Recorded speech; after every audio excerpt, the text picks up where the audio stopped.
नमस्कार दर्शकों, घर संसार कार्यक्रम में आप सभी का स्वागत है। दर्शकों, आज हम आप सभी के लिए एक महत्वपूर्ण विषय लेकर आए हैं, नौकरी और स्टार्टअप, जो हमारे लिए और हमारे आने वाले भविष्य के लिए बहुत ही ज़्यादा ज़रूरी है। और आज हम इस विषय पर चर्चा करेंगे और हमारे साथ आज उपस्थित है अलका मित्तल जी। बहुत बहुत स्वागत है मैम आपका। और आप एक चार्टेड अकाउंटेंट के साथ साथ एक लेखिका भी हैं।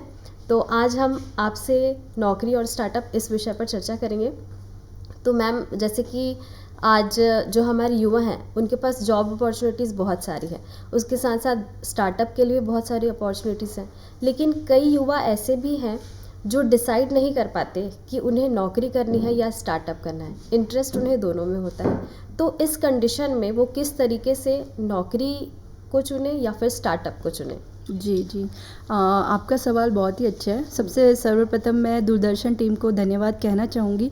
उन्होंने मुझे ये मौका दिया कि मैं यहाँ आऊँ और अपने विचार आप लोगों के समक्ष रख पाऊँ। तो जैसे कि मैडम आपका सवाल था कि युवा नौकरी पे जाएं या स्टार्टअप करें, तो देखिए इसका कोई जनरल आंसर नहीं है, कोई भी स्टैंडर्ड आंसर नहीं है कि युवा नौकरी करे या स्टार्टअप करे। ये basically person to person depend होता है। तो अगर हम बात करें स्टार्टअप की, तो अगर स्टार्टअप की हम डेफिनेशन को समझें तो स्टार्टअप बेसिकली आपके पास कोई न्यू आइडिया है जिसको आप इम्प्लीमेंट करना चाहते हैं, या कोई एग्जिस्टिंग बिजनेस है जिसको आप नए तरीके से करना चाहते हैं। लेकिन अगर मैं देखूं आंकड़ों को, जो कि हमारे आंकड़े चल रहे हैं स्टार्टअप के, तो उसका सक्सेस रेट हार्डली 5 to 7% होता है। तो इसका सक्सेस की प्रोबेबिलिटी इसमें कम होती है जी। वहीं अगर मैं नौकरी की बात करूं तो वो एक आपको सिक्योर लाइफ पाथ देता है, जहां वो आपको स्टेबिलिटी देता है, बट ग्रोथ वहां पे थोड़ी सी लिमिटेड होता है as compared to startup. Startup जहां हमको वेल्थ क्रिएशन के ऑप्शंस देता है जी। वहीं पे नौकरी आपको एक स्टेबल कैरियर देता है, एक सिक्योर कैरियर देता है। तो एज ए CA अगर मैं बात करूं कि युवाओं को नौकरी पे जाना चाहिए या स्टार्टअप पे, तो मेरा यही सजेशन रहेगा उनको कि आप 3 to 5 years पहले नौकरी करें, वर्क कल्चर को समझें, एक्सपीरियंस लें और कुछ फाइनेंशियल सिक्योरिटी अपने पास रखें, एटलीस्ट 12 to 18 मंथ्स की। अगर सपोज़ आपका स्टार्टअप सक्सेस नहीं भी होता तो वो फाइनेंशियल कुशन आप अपने साथ लेके चलें, उसके बाद आप स्टार्टअप के लिए ट्राई करें। तो फर्स्ट आप नौकरी का एक्सपीरियंस लें, उसके बाद स्टार्टअप करें। यही मेरा सजेशन है युवाओं के लिए। जी बिल्कुल। और अगर कोई युवा है जो 6 महीने में जॉब रेडी बनना चाहते हैं, तो उनको किस तरीके से, कौन से रोड मैप जो है वो फॉलो करने चाहिए, किस तरीके से वो इस क्षेत्र में आगे बढ़ सकते हैं? ओके। तो बेसिकली सपोज़ कोई युवा है, उसको विदिन 6 मंथ उसको नौकरी में जाना है, तो बेसिकली उसको स्किल डेवलपमेंट पे काम करना पड़ेगा जी।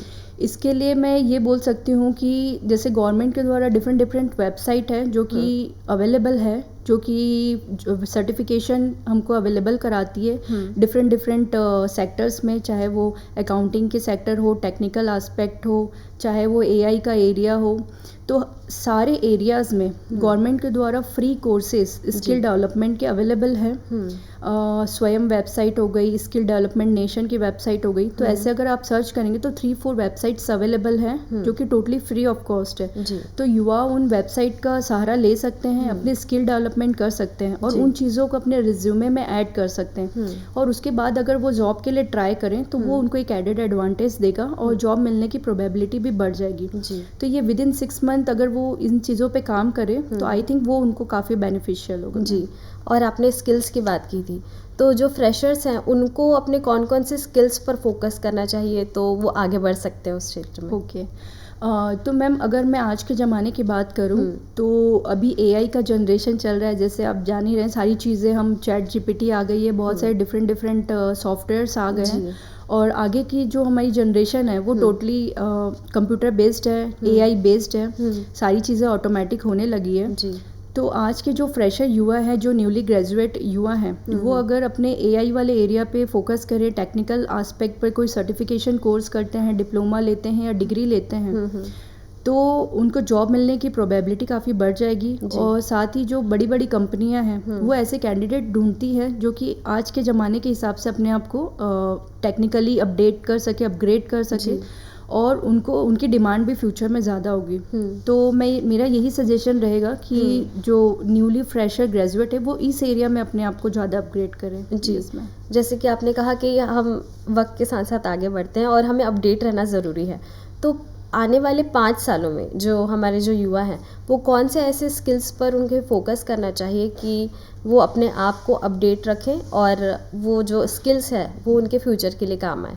Ma'am again the answer is the same कि AI और टेक्निकल स्किल्स पे अगर वो काम करेंगे तो नेक्स्ट 5 years AI का ही होने वाला है मैम। जी। तो आई थिंक ये एरिया सबसे ज़्यादा पॉश एरिया है और डिमांडेड फील्ड है जिसमें कंपनियां भी कैंडिडेट्स ढूंढती है। तो मेरा राय है कि वो इसी एरिया पे ही फोकस करें। बाकी एरिया हैं but this area like this is the priority for today's generation. तो मेरा कहना है कि वो इस पे ही ज़्यादा फोकस करें तो उनका फ्यूचर एक सिक्योर होगा। जी। और अगर कोई व्यक्ति स्टार्टअप करना चाहता है तो हम कोई भी चीज़ शुरू करने से पहले उनके छोटे छोटे स्टेप्स लेते हैं, जो ज़रूरी स्टेप्स लेने के बाद हम आगे बढ़ते हैं। तो स्टार्टअप करने से पहले किन किन बातों का ध्यान रखना चाहिए, कौन कौन से स्टेप्स के हमें ध्यान रखना चाहिए, कौन कौन से स्टेप्स लेने चाहिए one by one? Okay ma'am. तो मैम देखिए, अगर सपोज़ कोई न्यू बिज़नेस या कोई स्टार्टअप करना चाहता है, उसके पास ऐसा कोई आइडिया है और वो उसको कन्वर्ट करना चाहता है, इम्प्लीमेंट करना चाहता है, तो सबसे पहले 3-4 चीज़ें जो टेक्निकली की जाती है। सबसे पहले मार्केट रिसर्च किया जाता है। सपोज़ आपके पास कोई आइडिया है तो सबसे पहले ये देखा जाता है कि उस चीज़ की मार्केट में डिमांड है या नहीं है, लाइक कस्टमर अवेलेबल है कि नहीं। तो सबसे पहले जिसको हम बोलते हैं फिजिबिलिटी स्टडी जिसको कहा जाता है, कि कोई भी न्यू एरिया है उसका आपका मार्केट में डिमांड आप देखिए। सेकेंड, आप उसको टेस्ट कीजिए, टेस्ट बेसिस पे चीज़ें लॉन्च कीजिए। उसके बाद जैसा फीडबैक आता है उसके बाद आप फाइनल एग्जीक्यूशन पे जाइए। तो and third is the financial management. Again जो मैंने बोला कि सक्सेस रेट इसमें कम है, तो उसमें हम फाइनेंशियल कुशन लेके चलते हैं। अगर चीज़ें सक्सेस नहीं हुई तो उस चीज़ को हम कोप अप कर सकें। तो बेसिकली ये 3-4 एरिया हैं जिस पे किसी भी युवा या जो भी पर्सन स्टार्टअप करना चाहता है वो पहले इन सारी चीज़ों का टेस्ट बेसिस पे ये सारी चीज़ें करे तो सक्सेस रेट काफ़ी बढ़ जाता है। जी, अभी जैसे आपने कहा कि मार्केट रिसर्च के बारे में आपने कहा, तो मार्केट रिसर्च करने का क्या यही सही तरीका है कि हम और इसे बेहतर तरीके से करना चाहिए? किस तरीके से कर सकते हैं? ओके। तो मैम देखिए, मार्केट रिसर्च के कई तरीके हैं। अगर मैं मार्केट रिसर्च की बात करूँ तो इसमें अपन ये देख सकते हैं, सपोज़ जो एग्जिस्टिंग सेक्टर है जो कि बिज़नेस कर रहा है उसमें हम कस्टमर्स का फीडबैक ले सकते हैं। ठीक है, कॉम्पिटिटिव एनालिसिस किया जा सकता है। और जो मैंने बोला कि टेस्ट बेसिस पे आप चीज़ें कर सकते हैं, प्रोटोटाइप बना के चीज़ें आप लॉन्च कर सकते हैं जिससे हम मार्केट की फिजिबिलिटी देख सकते हैं कि डिमांड कितनी है। तो बेसिकली ये 2-3 चीज़ें सर्वे बेसिस पे हम करते हैं जिससे हमको ये पता चल जाता है बेसिकली कि जो भी हम प्रोडक्ट या चीज़ें लाने वाले हैं, सर्विस लाने वाले हैं, वो हमारा सक्सेस होगा या नहीं। तो बेसिकली जो एग्जिस्टिंग कस्टमर बेस है उसको हम ट्राई कर सकते हैं, उसका सर्वे कर सकते हैं ma'am. That is the only option. जी। और मैम क्या फंडिंग के बिना भी स्टार्टअप करना रियलिस्टिक हो सकता है? Yes ma'am. देखिए, स्टार्टअप कैन बी 2 टाइप्स। एक तो होता है कि आप प्रोडक्ट सेल करते हैं, सेकेंड इज़ आप कि आप सर्विस बेसिस पे, सर्विस बेस्ड आप बिजनेस कर रहे हैं। तो जो चीज़ें सर्विस बेस्ड है, जहाँ प्रोडक्ट सेल नहीं कर रहे, उन चीज़ों पे आप विदाउट फंडिंग भी अपने स्टार्टअप को लॉन्च कर सकते हैं क्योंकि वहाँ पे बहुत ज़्यादा आपका इन्वेस्टमेंट नहीं होता है। तो जो फ्रीलांसिंग वाली चीज़ है, कंसल्टिंग बिजनेस है या भी जो सर्विस रिलेटेड बिजनेस है, वो चीज़ें आप विदाउट फंडिंग भी आप लॉन्च कर सकते हैं। और बहुत सारे ऐसे स्टार्टअप्स और बिजनेसेस अवेलेबल हैं जिन्होंने विदाउट फंडिंग स्टार्ट किया और वो काफ़ी अच्छा ग्रो कर रहे हैं। जी। तो ma'am yes, as per your question that can be possible. जी। और अगर देखा जाए तो हर मार्केटिंग में हम चाहते हैं कि हमारा ग्रोथ भी हो और प्रॉफिट भी हो, तो प्रॉफिटेबिलिटी वर्सेस ग्रोथ में सबसे पहले हमें किसे आगे चुनना चाहिए, किसे रखना चाहिए? ओके। आपका सवाल काफ़ी अच्छा है। अगर हम प्रॉफिटेबिलिटी की बात करें तो it's like a cash flow. अगर कोई भी अभी बिजनेस अगर हम चलाते हैं तो वो विदाउट कैश फ्लो हम उसको नहीं चला सकते। जी। तो कैश फ्लो होना बहुत ज़रूरी है। तो मैं यही सजेस्ट करूँगी कि अगर कोई स्टार्टअप है या कोई भी बिजनेस है तो वो इनिशियल ईयर्स में अपने प्रॉफिटेबिलिटी पे फोकस करें, कैश फ्लो बनाए रखें, उसके बाद ग्रोथ स्टेज में जाएं। अगर हम इनिशियल से ग्रोथ स्टेज में अगर कोई भी स्टार्टअप या बिजनेस जाता है तो वो कहीं ना कहीं उसकी प्रॉफिटेबिलिटी कम होती है और वो पूरा ग्रोथ पे ही इन्वेस्ट करता है। जी। तो मेरा यही कहना है कि इनिशियल 4-5 ईयर्स में आप अपनी प्रॉफिटेबिलिटी पे काम करें, फिर जब आपका बिजनेस स्टेबल हो जाए तब आप स्केल करें और ग्रोथ या एक्सपेंशन की ओर मूव करें। जी। As per my suggestion. जी। एक स्टार्टअप को हम धीरे धीरे आगे किस तरीके से बढ़ा सकते हैं, किन बातों का ध्यान रखना चाहिए, और एक स्टार्टअप के फेल होने के लिए कौन कौन से जो छोटे छोटे पॉइंट्स है जिसका भी हमें ध्यान रखना चाहिए कि हमारे स्टार्टअप फेल ना हो। ओके, ये सवाल भी बहुत अच्छा है मैम। तो जितने भी फेल्ड स्टार्टअप हुए हैं अभी तक, उनके ऊपर हालांकि कुछ टाइम पहले ही कुछ सर्वे किया गया था मैम। जी। तो उसमें जो 2-3 चीज़ें निकल के सामने आई, तो उसमें फर्स्ट ये था कि इम्प्रॉपर एग्जीक्यूशन, मतलब आइडिया आपके पास है बट आप प्रॉपरली उसको एग्जीक्यूट नहीं कर पा रहे हो। That is the number 1 reason कि जो भी स्टार्टअप फेल हो जाते हैं। And second, the business need, like आपकी जो भी आप लेके आ रहे हैं मार्केट में उसकी डिमांड ही नहीं है। लाइक आप जो प्रोडक्ट या सर्विस सेल करना चाह रहे हैं बट कस्टमर उसे परचेज नहीं करना चाहते, क्योंकि जो बिज़नेस आपने लॉन्च किया उससे पहले आपने फिजिबिलिटी स्टडी नहीं की उसकी। तो बेसिकली ये 2-3 चीज़ें ऐसी है जिसको ध्यान में रखा जाए, उसके बाद बिज़नेस लॉन्च किया जाए तो सक्सेस रेट काफ़ी बढ़ जाता है। जी। Yes ma'am. और वो छोटे छोटे पॉइंट्स कौन से होंगे जो हमें ग्रोथ, हमारी जो बिज़नेस है वो आगे तक ग्रोथ हो उस बिज़नेस की, वो कौन कौन से पॉइंट है जिसका हमें ध्यान रखना चाहिए? तो मैम देखिए, कोई भी बिज़नेस अगर आपको सक्सेसफुली रन करना है तो ये it's totally based on the customer से आप फीडबैक लेते जाइए। जो भी एरर है, जो भी गलती आपके प्रोडक्ट पे, आप फीडबैक लेते जाइए, अपने प्रोडक्ट को अच्छा करते जाइए और उस पर सुधार करते जाइए तो आपका प्रोडक्ट और अच्छा बनता जाएगा। तो बेसिकली आपको कस्टमर पे फोकस करना है। कोई भी बिजनेस है, कोई भी सर्विस है, आपको कस्टमर फीडबैक से ही वो चीज़ें बेटर होती है। जी। अल्टीमेटली कस्टमर ही हमारे भगवान है, अगर हम बिजनेस की बात करें तो अल्टीमेटली उस पर ही फोकस करना है। And second is the team management. जैसे कोई भी बिजनेस है, कोई भी अकेला कोई भी बिजनेस दैट्स नॉट पॉसिबल, किया नहीं जा सकता। तो टीम मैनेजमेंट एक तो प्रॉपर होना बहुत ज़रूरी है। And second is the customer feedback. ये 2 चीज़ें आई थिंक कोई हैंडल कर लेता है तो उसके सक्सेस के रेट काफ़ी बढ़ जाते हैं। जी। हम चर्चा में आगे बढ़ेंगे, लेकिन अब वक्त हो चला एक छोटे से ब्रेक का। Thank you.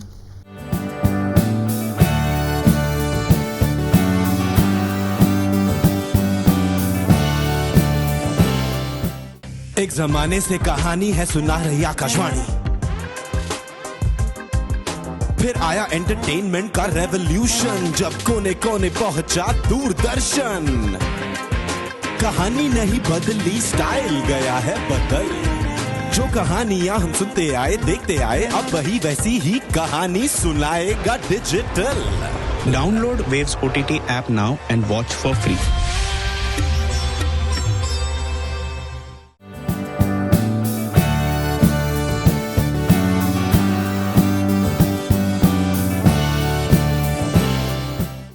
ब्रेक के बाद आप सभी का आज के कार्यक्रम में फिर से स्वागत है।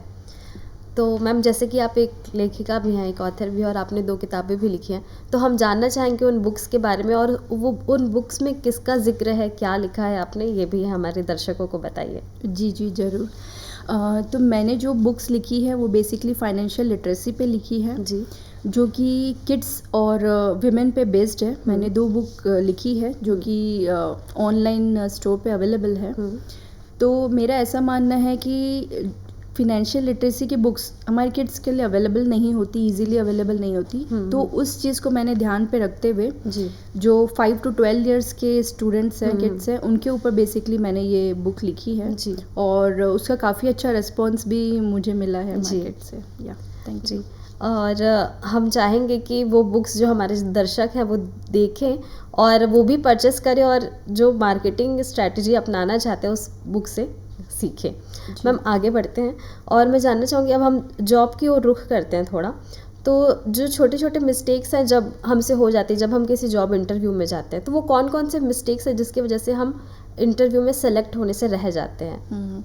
अगेन ये सवाल आपका बहुत ही अच्छा है जी। तो देखिए, जैसे ही हम कोई इंटरव्यू पे जाते हैं तो सबसे फर्स्ट हमारा जो अप्रोच होना चाहिए जी, कि आप जिस पोजीशंस के लिए अप्लाई कर रहे हैं, जो उनका जो जॉब डिस्क्रिप्शन है, जिस भी डेजिग्नेशन के लिए आप अप्लाई कर रहे हैं जी, और उसका रिज्यूमे आपने आपका उस एरिया में वर्क एक्सपोजर क्या है वो सबसे पहले इम्पॉर्टेंट है जी। उस डेजिग्नेशन को हासिल करने में। तो फर्स्ट आपका वर्क एक्सपोजर बहुत इम्पॉर्टेंट है जी। वो आपका सेम फील्ड में होना चाहिए जी। एंड सेकंड अगर मैं इंटरव्यू की बात करूं तो इंटरव्यू में आपका जो कॉन्फिडेंस लेवल है लाइक आपने जो भी रिज्यूमे में चीज़ें लिखी है जी। उसको आप प्रॉपर एक्सप्लेन कर पाए जी। वो बहुत इम्पॉर्टेंट है। तो कॉन्फिडेंस, कम्युनिकेशन स्किल्स और द वे यू प्रेजेंट जी। योरसेल्फ टू द इंटरव्यूअर, ये 2-3 चीज़ें अगर हम ध्यान में रखें तो काफ़ी उसमें इंटरव्यू में सेलेक्ट होने के चांसेस बढ़ जाते हैं। जी। यस, मतलब हम रिज्यूमे और जो हमारे जो इंटरव्यू है ये दोनों चीज़ काफ़ी ज़्यादा मेन है इम्पॉर्टेंट हमारे लिए, है। जी जी जिसके जी। बेसिस में हम जॉब में सिलेक्शन हमारे जी, मायने रखते जी हैं। जी जी। और मैम कभी कभी होता है कि हम अगर जॉब स्विच करना चाहते हैं तो हम ये डिसाइड कैसे करें कि अब ये सही वक्त है कि हम हमारा जॉब है वो स्विच करना चाहिए। जी जी। तो देखिए इसमें अपन एक चीज़ें आप ये देख सकते हैं कि जैसे आपकी जो लर्निंग अपॉर्चुनिटीज़ है आपके एग्जिस्टिंग जॉब में अगर आपको उतनी लर्निंग अपॉर्चुनिटी नहीं मिल रही है एंड सेकंड आपको जो कंपनसेशन कंपनी द्वारा दिया जा रहा है वो आपके मार्केट रेट से सपोज कम होता है जी। एंड थर्ड अगर आपका वर्क कल्चर अच्छा नहीं है जिस एनवायरनमेंट में आप काम कर रहे हैं, जी। अगर ये 2-3 चीज़ों पे अगर आपका वर्क एक्सपोजर सही नहीं बैठता है तो आप इजीली जा सकते हैं, स्विच कर सकते हैं, उसमें कोई इशू नहीं है। But learning should be priority. अगर आपकी लर्निंग अच्छी हो रही है, आपको एक्सपोजर अच्छा मिल रहा है जी। तो आपको उस जॉब में स्टे करना चाहिए और आपको लर्निंग लेनी चाहिए। जी। जी। मैम जैसे अभी आपने कहा कि learning should be priority, Yes. तो अगर वहाँ पे आपकी हाई पेड है और उसके अलावा लर्निंग भी है तो आपको दोनों में से किसको चॉइस करना चाहिए, किसको प्रायोरिटाइज करना चाहिए? ओके तो मैम इसका आंसर मैं ये देना चाहूँगी, अगर मैं इनिशियल ईयर्स में देखूँ, अगर सपोज़ कोई ग्रेजुएट है वो इनिशियल ईयर्स में कोई कॉर्पोरेट जॉब ज्वाइन करता है तो फॉर फर्स्ट 3-4 ईयर्स उसको लर्निंग पे फोकस करना चाहिए। जी। देन उसको हाई सैलरी या ग्रोथ के ऊपर जाना चाहिए, बट इनिशियल ईयर्स में उसको टोटली लर्निंग पे ही फोकस होना चाहिए बिकॉज एक बार चीज़ें समझ में आ जाती है then sky is your limit. So I think this is the suggestion from my side. जी। मैं फिर से एक बार स्टार्टअप की तरफ आना चाहूँगी कि कभी कभी होता है कि हमारे पास उतना ज़्यादा अमाउंट नहीं होता कि हम एक स्टार्टअप स्टार्ट कर सकें, तो क्या कम पैसों में भी ऐसा कौन सा स्टार्टअप है जो स्टार्ट किया जा सकता है जिसे हम लॉन्ग टाइम तक भी रन कर सकते हैं? जी जी जी। अगेन ये आपका सवाल बहुत ही अच्छा है। अगर हम आज के ज़माने की बात करें जो कि हम आज के डेट में चैट जीपीटी सारी चीज़ें हमारे क्लाउड पे होने लगी है, ऑनलाइन होने लगी है, जहाँ हमको इन्वेस्टमेंट बहुत ही कम होता है। अगर हम प्रोडक्ट वाले बिजनेस पे जाते हैं तो वहाँ पे हमारा इन्वेस्टमेंट बहुत ही हाई अमाउंट का होता है।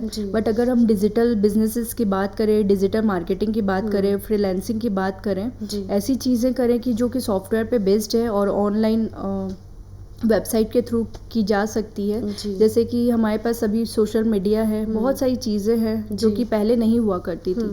तो आई थिंक अगर ये ऑनलाइन चीज़ों की तरफ जाएं, डिजिटल बिजनेस की तरफ जाएं तो इजीली हम इन चीज़ों पे अपना कैरियर बना सकते हैं और बहुत ही लो इन्वेस्टमेंट पे हम ग्रोथ पा सकते हैं। जी। यस मैम, और मार्केटिंग की बात करते हैं तो नेटवर्क मार्केटिंग भी एक बहुत ही महत्वपूर्ण टॉपिक है, इसके बारे में आप क्या कहना चाहेंगी कि ये कितना इम्पोर्टेंट है? बेसिकली आप ये कहना चाह रहे हैं कि जो नेटवर्क है हमारा वो कितना इम्पोर्टेंट है, जो हमारे बिजनेस में किस तरह से वो वैल्यू ऐड कर सकता है ना। तो मैम देखिए नेटवर्क इज़ योर नेटवर्थ, है ना। विदाउट नेटवर्क तो कोई भी चीज़ें चलती नहीं है। तो जैसे हम सीए में भी हमारा ये पंच लाइन है, नेटवर्क इज़ योर नेटवर्क, तो उसके बेसिस पे ही हमको क्लाइंट्स मिलते हैं। तो कनेक्शंस और नेटवर्क बनाना आज के ज़माने में बहुत ही इम्पॉर्टेंट है ma'am, for job, for business, for any opportunity. तो आई थिंक हर युवा को अपने सोशल स्किल्स पे ध्यान देना चाहिए। कम्युनिटीज़ जो भी है, सोशल कम्युनिटीज़, उसको ज्वाइन करना चाहिए। तो उससे हमारे कनेक्शंस, हमारे जो भी नेटवर्क है वो स्ट्रॉन्ग होते हैं। और प्लस हमको ऐसे सजेशंस भी मिलते हैं अपने सराउंडिंग से जो कि हमको मोटिवेट करते हैं और हमको न्यू आइडिया हमको क्रिएट होते हैं उसके थ्रू हमारे माइंड में। तो आई थिंक नेटवर्क बहुत ज़्यादा इम्पॉर्टेंट है for any success ma'am. Job की बात करें तो रिमोट जॉब का फ्यूचर कैसा है, किस तरीके से हो सकता है? मैम, रिमोट जॉब का फ्यूचर अगर मैं आज के ज़माने की बात करूँ तो रिमोट अपॉर्चुनिटी बहुत बढ़ रही है तेज़ी से। जी। अगर मैं अपने सीए फील्ड का आपको एग्जांपल दूँ तो अभी जो चार्टर्ड अकाउंटेंट्स हैं वो इंडिया में बैठ के दूसरे कंट्रीज़ में अपने अकाउंटिंग और टैक्सेशन की सेवाएं देना आरंभ कर चुके हैं लास्ट 2 सालों में, और ये एरिया काफ़ी बढ़ता जा रहा है। सिमिलरली अगर मैं सॉफ्टवेयर की बातें करूं तो जो हमारे इंजीनियर्स हैं, सॉफ्टवेयर डेवलपर हैं, वो इंडिया में बैठ के सारी अपने सॉफ्टवेयर डेवलपमेंट की सर्विसेज वो आउटसाइड इंडिया इजीली दे रहे हैं, और ये चीज़ें काफ़ी बढ़ रही है। तो इसका फ्यूचर बहुत ही ग्रोइंग है जी।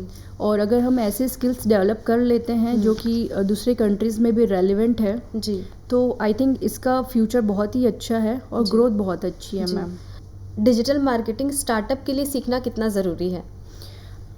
मैम, डिजिटल मार्केटिंग तो बहुत ही ज़्यादा इम्पॉर्टेंट है, बिकॉज कोई भी चीज़ें अगर विजिबल होगी मैम तो ही वो चीज़ें चलेंगी जी। और अगर मैं स्टार्टअप की बात करूं जो कि एकदम इनिशियल राउंड पे है और उसको विजिबिलिटी की बहुत ज़्यादा रिक्वायरमेंट है जी, तो digital business is like it's a very very important for किसी भी स्टार्टअप के लिए। Yes ma'am. शुरुआत में जब हम कोई स्टार्टअप करते हैं तो वहाँ पे जो कस्टमर्स लाने का सबसे इफ़ेक्टिव तरीका क्या हो सकता है? हम किस तरीके से अपने जो बिज़नेस आइडिया है वो हमारे कस्टमर तक कैसे पहुँचा सकते हैं? देखिए, इट डिपेंड्स कि आपका बिज़नेस क्या है। जैसे सपोज़ आपका बिज़नेस सर्विस बेस्ड है या प्रोडक्ट बेस्ड है जी, ठीक है। अगर हम बात करें कोई बिज़नेस आपका प्रोडक्ट बेस्ड है तो आपको इनिशियल स्टार्टिंग डेज में आप ये कर सकते हैं कि ट्रायल बेसिस पे आप चीज़ें दे सकते हैं जी कस्टमर्स को ट्राई करने के लिए। अगर आपको ध्यान होगा जब जियो ने इंटरनेट लॉन्च किया था तो उसकी सेवाएं टोटली फ्री थी। उन्हें इनिशियल ईयर्स में इंटरनेट पूरा फ्री कर दिया था जी। फिर धीरे धीरे उसने वो रेवेन्यू मॉडल लेके आया था जी। तो इस तरह से सामने वाले कस्टमर्स को आपने क्या किया, आपने ट्रायल बेसिस पे चीज़ें दे दी जी, फिर अगेन वो खुद ही उसने परचेज करके वो प्रोडक्ट को सक्सेसफुल बना दिया जी। तो वैसे अपन किया जा सकता है कि आप कोई भी सर्विस है या तो प्रोडक्ट है, आपको पहले कस्टमर को ट्रायल बेसिस पे देना पड़ेगा जी, चाहे डिस्काउंट बेसिस पे या फ्री ऑफ कॉस्ट बेसिस पे, तभी कस्टमर उसको ट्राई करे और अगेन आपके पास आए। अगर आपके प्रोडक्ट में अगर क्वालिटी अच्छी है तो वो डेफिनेटली आपके पास आएगा जी। बिल्कुल। तो अंत में हमारे जो दर्शक हैं उनको इस महत्वपूर्ण विषय पर क्या कहना चाहेंगे आप? देखिए, इसमें मेरा यही सजेशन है, चाहे आप स्टार्टअप करें, चाहे आप कॉर्पोरेट जॉब करें, चाहे कोई आप किसी भी एरिया में अपना कैरियर बनाना चाहें, इसमें आपका patience, financial management, discipline, I think ये 2-3 चीज़ें बहुत ही इम्पॉर्टेंट है किसी भी सेक्टर पे काम करने के लिए, तभी हम सक्सेस अचीव कर सकते हैं जी। नौकरी या स्टार्टअप, इस विषय पे आप क्या कहना चाहेंगे? ओके, तो मेरा युवाओं को यही सजेशंस है, चाहे आप जॉब पे जाएं, चाहे आप स्टार्टअप पे जाएं, फर्स्ट आपको अपने कैरियर में डिसिप्लिन को अपनाना है, सेकंड फाइनेंशियल मैनेजमेंट करना है और पेशेंस रखना है। तो अगर आप इन चीज़ों को अपने जीवन में उतारते हैं तो आप चाहे जॉब करें चाहे स्टार्टअप करें तो उसमें सक्सेस होने की प्रोबेबिलिटी काफ़ी बढ़ जाती है। Because first we have to focus on survival, then we have to choose the growth, that is the important for any person जी। यस, बहुत बहुत धन्यवाद, आप यहाँ आई और हमें इस महत्वपूर्ण विषय पर जानकारी दी, और आशा करते हैं कि हमारे जो दर्शक हैं जो आज का ये कार्यक्रम देख रहे होंगे वो आज के इस चर्चा का भरपूर लाभ उठाएंगे। बहुत बहुत धन्यवाद मैम। Thank you ma'am. अगली बार होगी आपसे फिर मुलाकात एक नए विषय के साथ, तब तक के लिए दीजिए हमें इजाज़त। नमस्कार।